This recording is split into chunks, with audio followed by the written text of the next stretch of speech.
So you want to innovate, but what's your innovation strategy? Who of you is working for an established corporate company? It's not a trick question. Don't worry. It's not a trick. I'm not making tricks. So some of you, who of you have an explicit innovation strategy? Where? Just one? Oh. And is that innovation strategy helpful to receive guidance and inspiration for what you should explore? Would you? Not that much. Okay.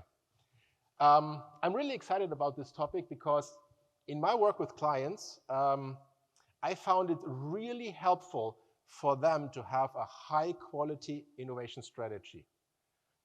And being here with you today, here in Down Under, for me is really special because, as Fred already mentioned, I'm sort of from the other side of the world.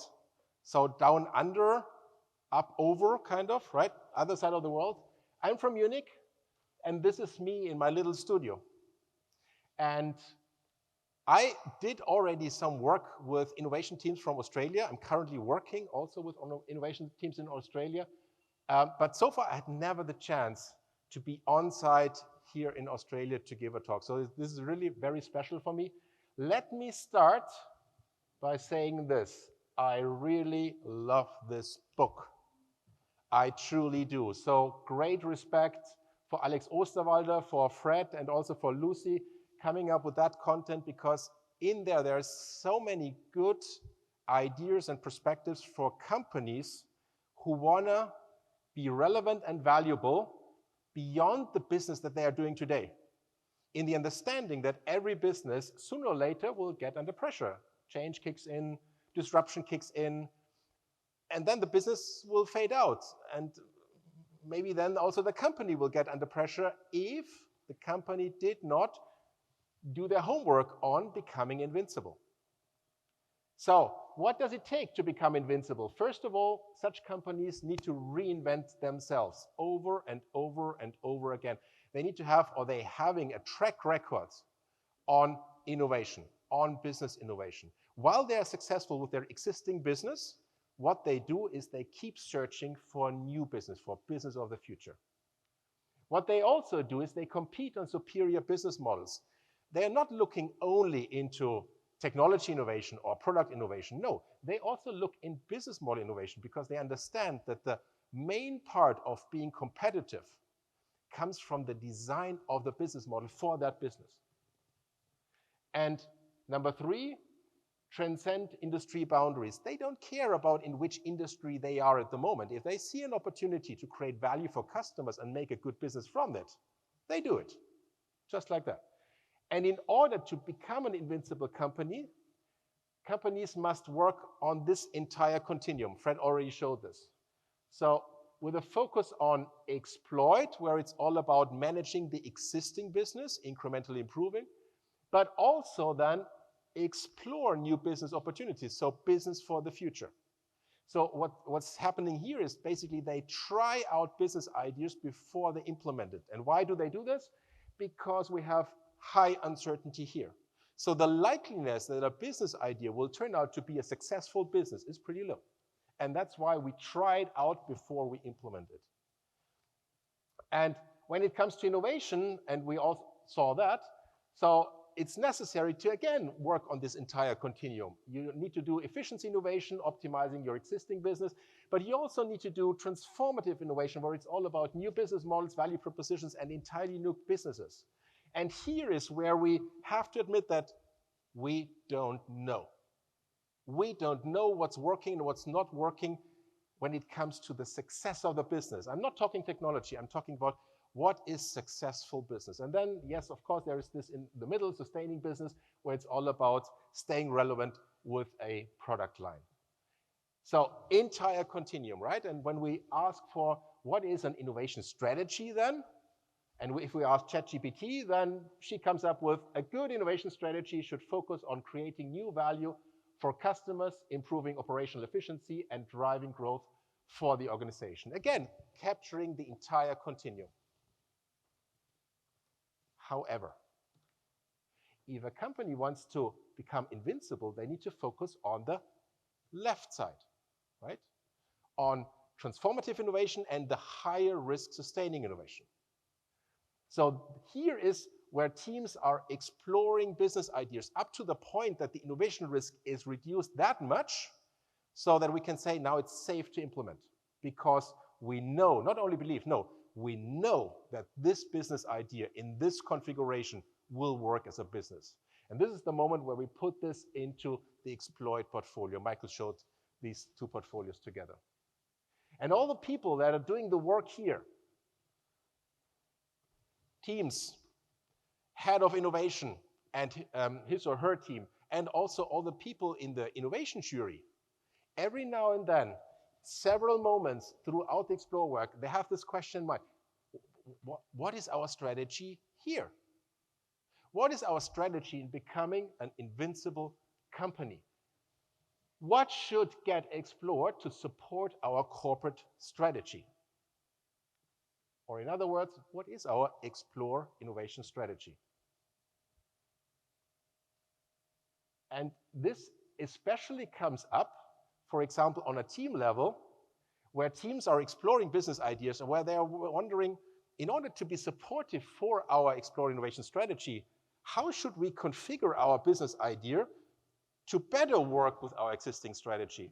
Or think of jury members in pitch situations. Yeah, they heard all the pitches of the innovation teams. They pitched great ideas to them, and now they are discussing that, they are assessing that. And now they need to make a decision also based on the strategy. So they are also discussing the strategic fit of an idea with a strategy. And I've seen that a lot in my work with clients when I facilitate such pitch events. I see the board members, then they are discussing. They are discussing also the strategic fit. And while they discuss that, they realize we don't have a common understanding about our explore innovation strategy. And because of that, a lot of decisions are made that feel a little bit random. And that's also a risk, right? That's also a risk. And it also helps with, Tenda was talking about homeless ideas.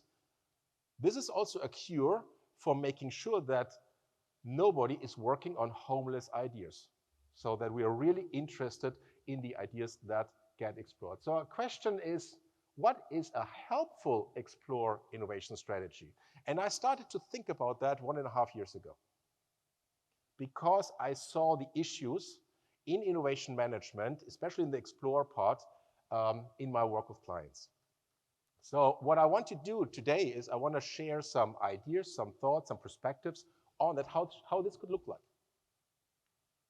So I think an explore innovation strategy should explicitly map all the chosen strategic playing fields where the top management assumes exciting new or significantly changed businesses for their organization. Where do we think interesting future business is for us? This is what an explore innovation strategy should answer, I think. And going forward, a good explore innovation strategy provides guidance and inspiration to everyone involved in the innovation work for the organization. So it should not be that high level. So I've seen a lot of mission, vision statements and stuff. They cannot cope with this. It's not guidance and inspiration. It's sort of high level, right? And then also, I think it would be great to have an explore innovation strategy, because this would be helpful for ideating, selecting, developing, funding, and implementing exciting business ideas on all levels. Jury member levels, board member levels, team levels, head of innovation levels, and his or her team. So how should such an innovation strategy look like? I was doing some research and I found this material from Roger Martin, book Playing to Win. Who's familiar with this book? Yeah, all of you. So an important statement that he was making was good strategies about making choices. Choices on playing fields. And he suggested 2 different types of playing fields, right? The first one is where to play. where do we want to play? And the second one is, how do we want to win? And I found this interesting. I thought, could that not also apply for Explore Innovation Strategy? Could not be helpful for that as well? I mean, this book is more about the exploit business strategy, but maybe if we change that a little bit, that could be also maybe helpful for Explore Innovation Strategy. Let me show you what I came up with using that approach.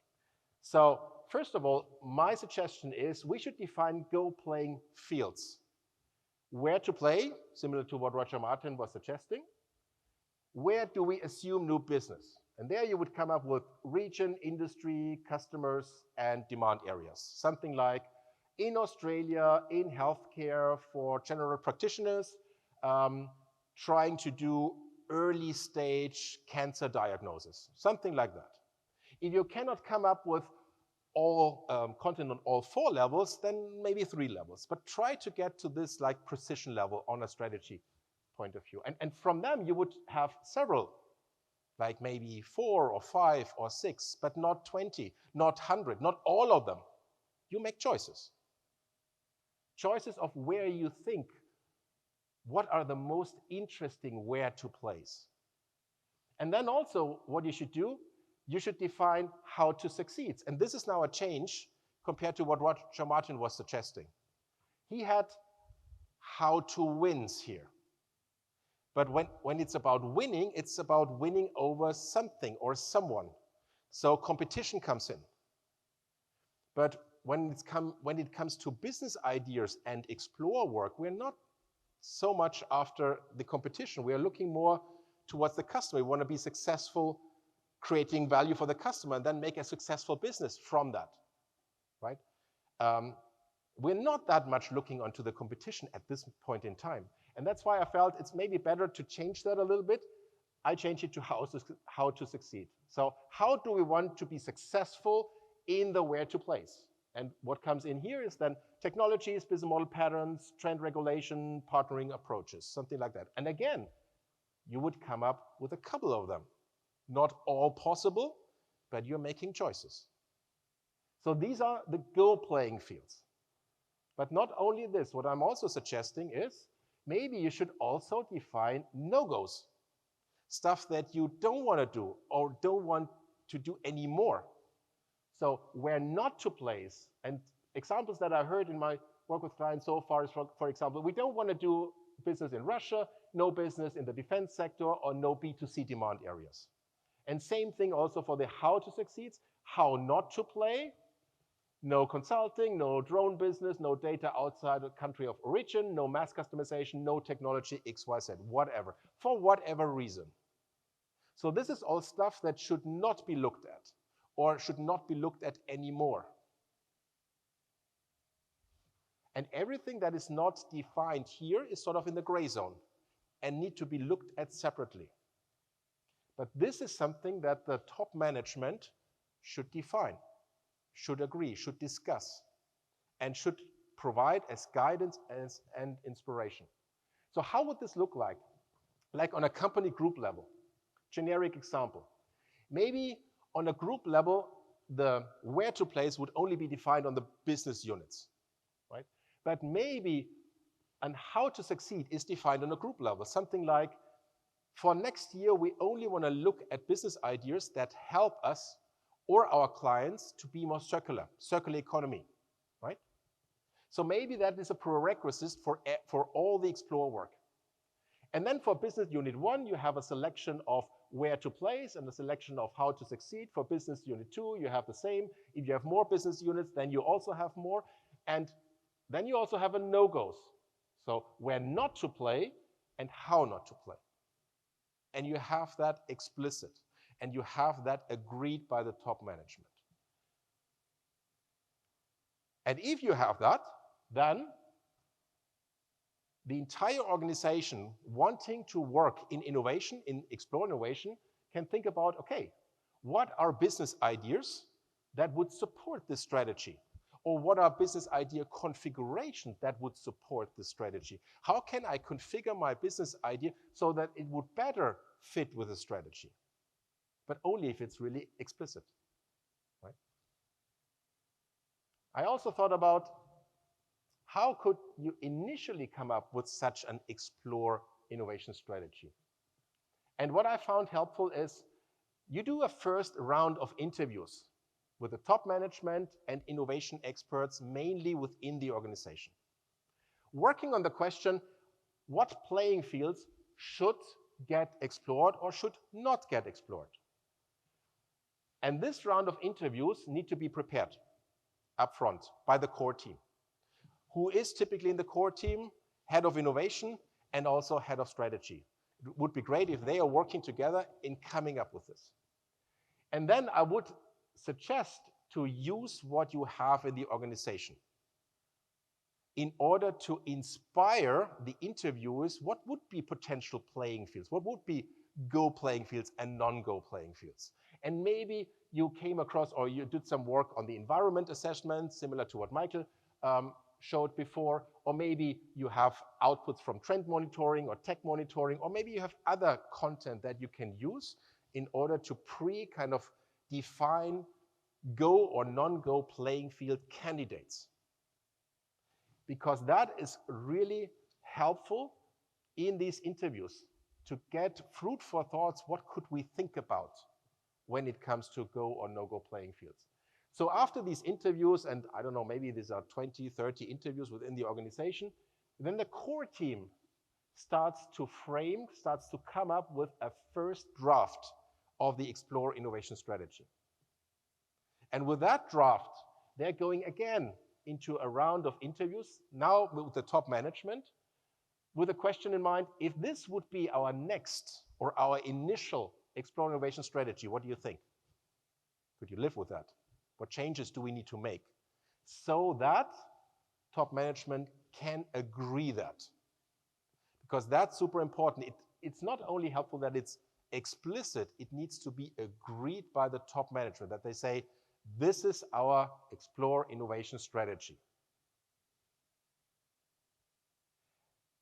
And since the top management needs to make choices, where to place and how to succeed we want to go, I think an important question is often, how do we know if we are making the right choices? Well, you don't know. We are here in Explore, right? You cannot know that. But there are also different reasons, different rationales behind making the choices. A very good first rationale is if the top management believes in that go playing field. That's already very, very good. Even better if on top of that, maybe some strategic analysis was done, maybe by a consulting company. And as an output from that, they suggested a certain go playing field. That's an even better reason. And an even better reason would be that maybe first customers are asking for it. So you have first evidence that you should look into that.